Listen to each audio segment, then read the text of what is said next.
everybody, and welcome to One Question with Pastor Adam. And I am Adam, and I am pastor to believers and to doubters, to unfaithful Christians and to faithful atheists. And Jesus wasn't afraid of questions, and neither are we. My question is, why is it so cold? It's here in Portland and it's freezing outside. So why is it so cold? Probably because it's January 17th. That's one reason why, Adam. But anyway, hope you are doing well. And here we are we are in season 5 of One Question with Pastor Adam. And man, I'm having a good time. I'm having a good time with all of you. So whether you're watching the live show, Melanie says, yay. We have titled this episode, How Adam Got His Groove Back. And Melanie says, yay, Adam got his groove back. That's awesome. I was like, oftentimes in my work, I'm flying by the seat of my pants. And I was like, what am I going to do? What am I going to talk about? And I turned 46 this week.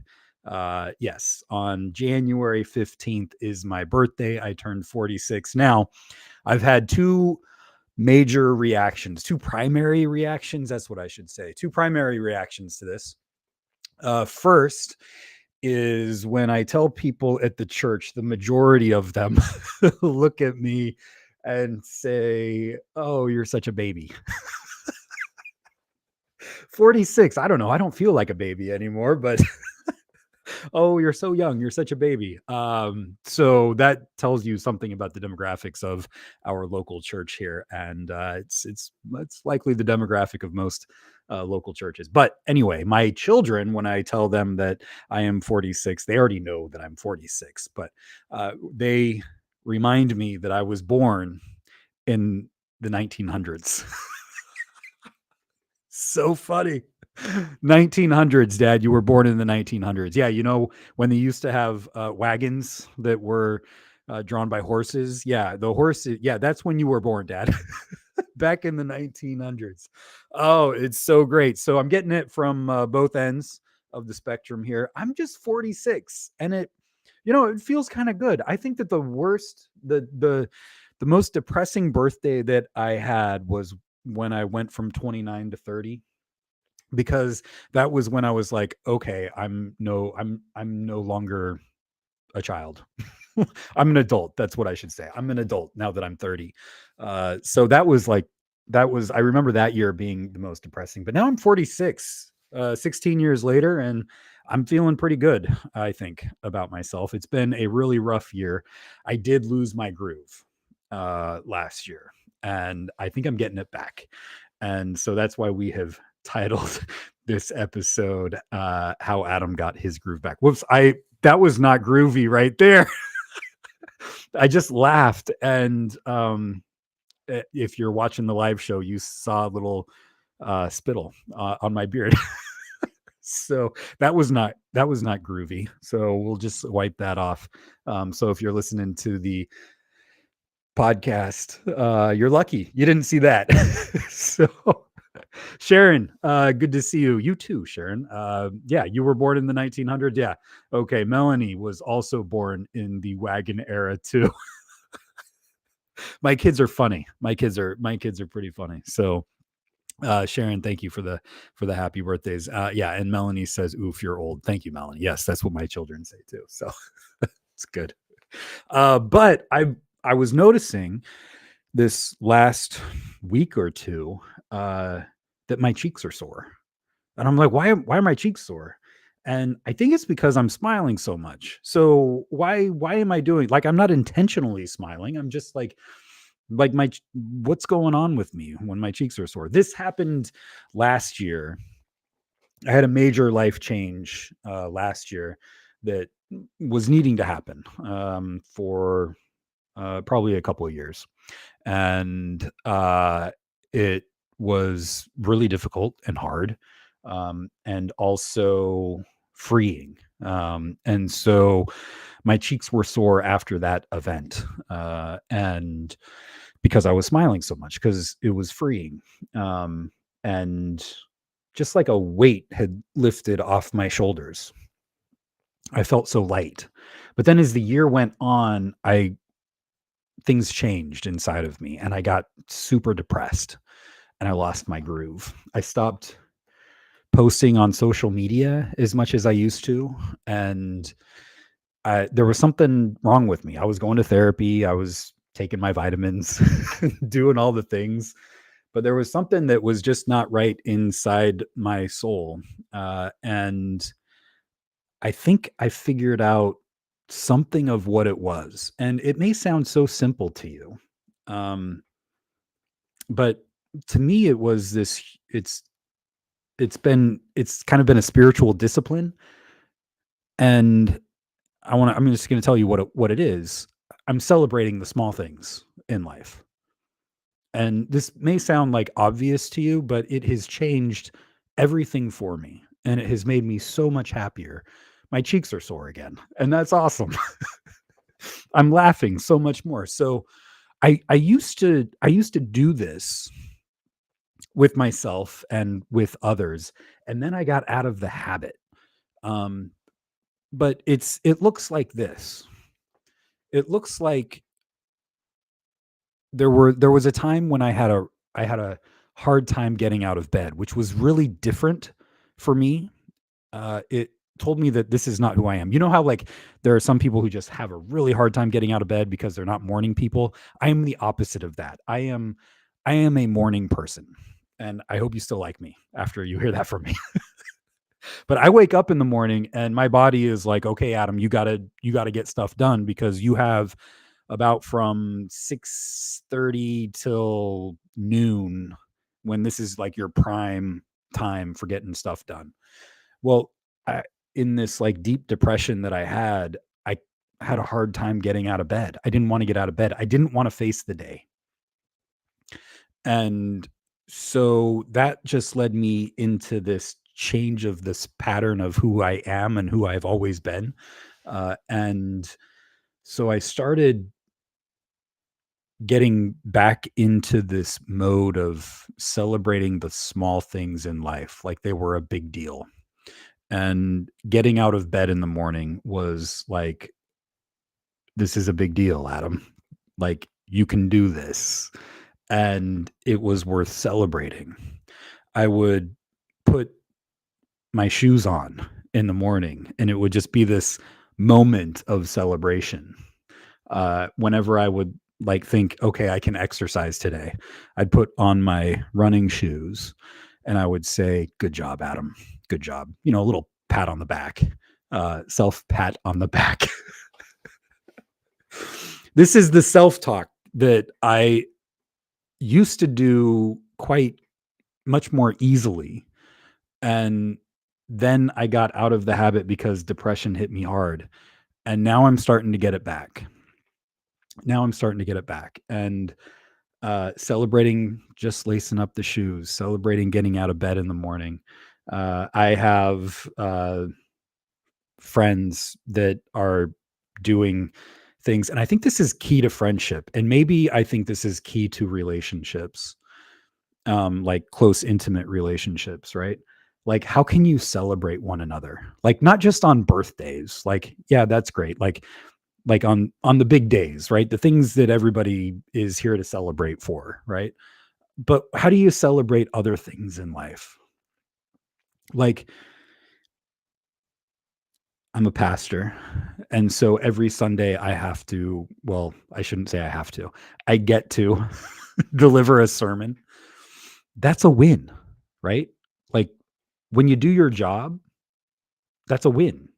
When I started building Legos, right? And that was last year because I needed a hobby. I needed something new in my life to put together, uh, just something to do, something to give me something to look forward to, right? And at the beginning, you have the first step and you get that first step done. It may be just two pieces that you put together. That's worth celebrating. When you get to the end and you have this thing that's constructed, that's worth celebrating. And guess what? Every step in between can be a cause of celebration, right? That is what I'm trying to take on in this phase of my life as my philosophy. So, for example, today I had nothing to talk about for the podcast. I was like, what am I going to talk about? I have no idea. I don't want to do it. And what am I going to do? Well, I'm doing it. And it's going to be a short podcast today because I've got a 1:30 meeting. And that is I'm going to end the podcast and I'm going to say I did it. And that's worth celebrating. Celebrate the small things. The things that, other people may be like, why are you celebrating that? Celebrate it anyway. Yeah. Yeah. Do that. See if it causes any change or shift inside of you. Yeah. And if you've got loved ones around or friends that you can celebrate with, I know, like, as I'm saying this, like, it may sound kind of, is it narcissistic to celebrate these things? I don't know. I don't really care. I don't think it's narcissistic to celebrate the small things in life. I think that this is actually a practical way to change the tape that is in all of our heads. The tape that tells you that you're not good enough. Maybe you had parents who could have been a little better, who weren't who you needed and told you that you weren't enough. Maybe our culture, capitalism, whatever it is, it's constantly telling you that you're not enough. This way of celebrating the small things, the big things, whatever it is in our lives, the getting out of bed in the morning, this is a way to stick it to the tape, to get a new recording in your head. And that is a gift that I am trying to give to myself. And if it fits for you, I'd invite you to see if that gift is something that you want to give to yourself as well. Like, those tapes are lies, and you can record over those tapes by celebrating the small things and by doing other things too. I'm sure you can find many other things in many other ways to record over those old tapes that keep playing in your head, keep playing in my head about not being good enough in one way or another. And you know what? This will also my kids could also say, Dad, you grew up in the age of those tape players where you could record. It was, it's like those buttons that had the play, the stop, the record button. those those old stereos. Yes, wagons, 1900s in the wagons, and the old stereos. Yeah. Well, you can go back and you can hit that record button and you can make a new recording, and that recording says, yeah, I'm here to celebrate. I'm here to celebrate getting out of bed in the morning. I'm here to celebrate. Some of us, like, if you're like me, I've always been like, maybe I can write a book. Maybe there's a book inside of me, and I just haven't done it. And I'm not setting myself up, because whether I write a book or not, I don't really care. But if I were to write a book, each word that you put on a page could be worth celebrating. Each page that you write, that's a celebration. How do you celebrate it? Well, you could go out to dinner. You could do something big to celebrate it, or you could just look at it and savor those words that you put on the page. Right? You could be, maybe you want to start a podcast, and when you're in the middle of a podcast, you're like, yeah, I'm going to celebrate this. This is awesome. Like, I'm going to savor this moment right here in this podcast. And I'm savoring it right now, celebrating it. Thank you for letting me celebrate. So anyway, that's where I'm at. I do have a meeting in about 15 minutes to go over some things with church folk. So that's going to be awesome too. So anyway, let's get at some comments. And how does this feel to you? Celebrating the small things. One of the things that I have coming up is one of the themes that I am also trying to hold on to is in John chapter 15. Jesus says that he came that he said these things, his teachings. He said these things so that you may have his joy and that your joy may be complete. So often, like, religion gets framed as joyless, as rule following, as something you have to do in order to earn salvation. It's a wet blanket. That's what that is. Religion can often be just this wet blanket. And who wants to wear a wet blanket? I don't. I want to take that wet blanket right off. I've got all these metaphors. I hope that's okay. The tape that's playing, the wet blanket that you're carrying around. What would it feel like just to take that off, right? Just to set that down. I think that's what Jesus is inviting us to do when it comes to this aspect of religion that just feels like this big, heavy, wet blanket that we're carrying around. He says, this is supposed to give you joy. This is supposed to lighten your burden, right? That's what Christianity is supposed to be about. So, the other tape that we have inside of ourselves, and that I have inside of me, I don't know if you have it inside of you. I would bet that you probably do, but that is the religion tape, right? Like, you have to do these things perfectly. You have to follow the law. You have to do all of this in order to earn God's favor, in order to earn salvation or be good with God. And it's, in fact, the opposite is true. Jesus reveals that, like, God is already good with us. That's the good news, right?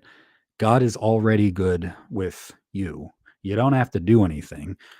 And once we realize that, Jesus says, if this isn't giving you joy, just put it down and try something else. I'm not going to say you should live like this. You should be joyful. Like, I'm not going to shove joy down your throat like that, right? Like, life is hard, and hard, difficult, painful things happen to us. And there are times when we do things that are painful towards others, right? Like, both of those things are true. And that's even more reason to celebrate the small things in life and the big things in life, right? When bad things happen to us, they don't define us. Well, sometimes they do. Sometimes they do define us, but they don't take away the fact that we are beloved children of God. There are some things that happen in our lives that are like, there was me before this event happened, and there was me after this event happened. And I've had events like that in my life, some of them really bad. And there's pre-Adam and there's post-Adam. And what can we do in the face of those things? We can continue to celebrate the small things in life, to not let those. It's one of the members here at the church, Jeff, you know him. He says the Latin phrase of this: don't let the bastards get you down. Don't let the bastards get you down. Don't let the bastard things in life get you down. Celebrate the small things. So, okay, that's my 20-minute rambling for the show today. That's how Adam got his groove back, by celebrating the small things. So I don't know if this is going to lead me to more posting on social media. What's going on with TikTok, by the way? Trump promises that he's going to save TikTok because it helped get him elected. That's narcissism right there. But is TikTok going away? Are we keeping it? I have no idea. Cliff, good to see you. Yeah, it's good. Laura says, my dad says people confuse me for an adult because of my age. That's good, Laura. It's good to have dads and children to keep you humble, isn't it, Laura? Cliff says, I find each decade just gets better. May that continue. Cliff, may that continue. Suni says, I was born in the 60s. Oh, you people are so funny. I love it. Melanie, I have hypersomnia and have extreme difficulty waking up, whether I've slept 8 hours or 18 hours. Yeah. I know, Melanie. I know. And I see you, and I love you, and I know. Yeah. Laura says, today I celebrated roasting red bell peppers and making them into a salsa style of yumminess with basil leaves and vinegar. That is worth celebrating, Laura. Yes. Oh, can you bring some of that salsa to church sometime? I'd love to celebrate that salsa with you, Laura. That sounds fantastic. Caroline says celebrating the small things is a great way to be kind to yourself. Yeah. Yeah. Yeah. Yes. Thank you, Caroline. Yeah. I think it's the intentionality, the constant, like, that's why it's a spiritual practice. Celebrate the small things, right? Celebrate the small things, the big things.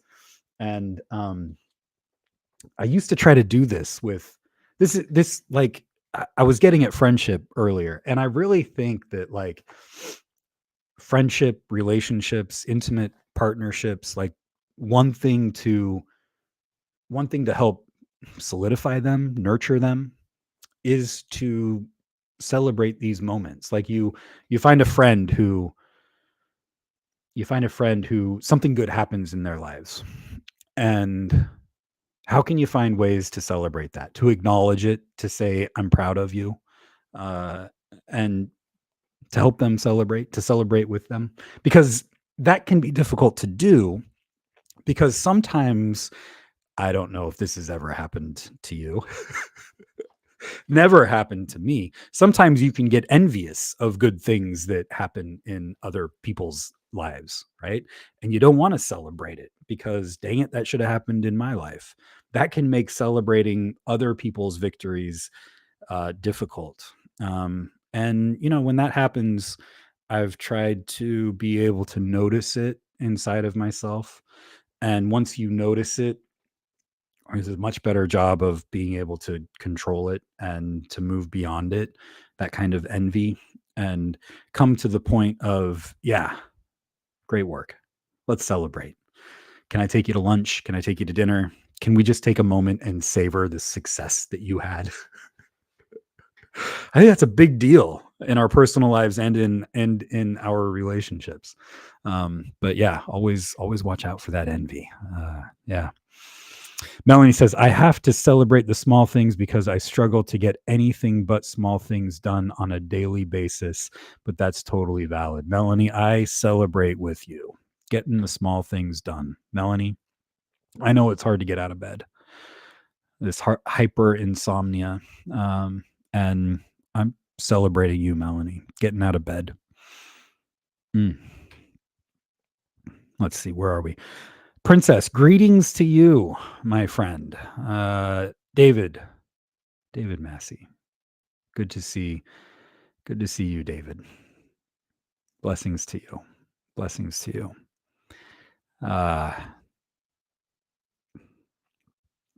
David was my chaplain in college and for my senior year. And David was very impactful on my life for numerous reasons, including that was a really difficult year. That first year David was there because it was 2001, 2002, and Dave, I celebrate that time that we had with each other because that was a difficult year. 9/11 had just happened in that year, and to be able to walk through that with such a great mentor, and to go through that senior year with you, brand new there at Linfield, that was a big deal for me. And David and our fellow mentor Bill was a big deal too. And I'm just so grateful for the time that I got to share with you and with Bill. And I celebrate those times. So thank you. Wasn't expecting that to come out, but that was a big deal. That was a big deal. Do you have people in your past that you celebrate? That's another good way to do this too, is to like think back to the people who have changed us and to savor those moments with them in our memory or together. Denise says, I remind myself constantly to celebrate the small things, especially when I'm aware of how much other people have lost and how they struggle. The LA fires, Ukraine, Palestine, sick family members, and on and on and on. It's okay to celebrate. Thank you, Denise. It's okay to celebrate the small things in life. Sometimes we think of what's happening in other parts of the world, and we can start to feel guilty about celebrating the small things in life. But one of the things about TikTok that has been helpful is seeing videos from folks in those parts of the world and how they encourage the rest of us to have joy in our lives, to not look with pity upon them and feel guilty about joy in our lives, but to also see that in those circumstances, like the Palestinian videos where you've got Palestinians posting videos of them dancing on top of the rubble, having these moments of joy in their lives where it's like Jeff here at church says, don't let the bastards get you down, right? We're not going to let this rubble get us down. We're going to face reality, and we're also going to dance. It's okay to dance. I hope you do some dancing. I hope you find time to celebrate the small things, do some dancing, little singing in the shower. Jesus came to give us joy, and may you have joy in your life. And thank you for being here and helping me find that joy and helping me get my groove back. So that's what I got for you today. I'm headed into a meeting. So thank you for being here. We will do it again next week. And until then, God be with you, friends. Take care. Bye-bye. Heather, heart to you too, my friend. I'm going to celebrate that heart. I'm going to laugh and celebrate that heart because it gives me joy. Thank you, Heather. All right, friends. See you next week. Bye-bye.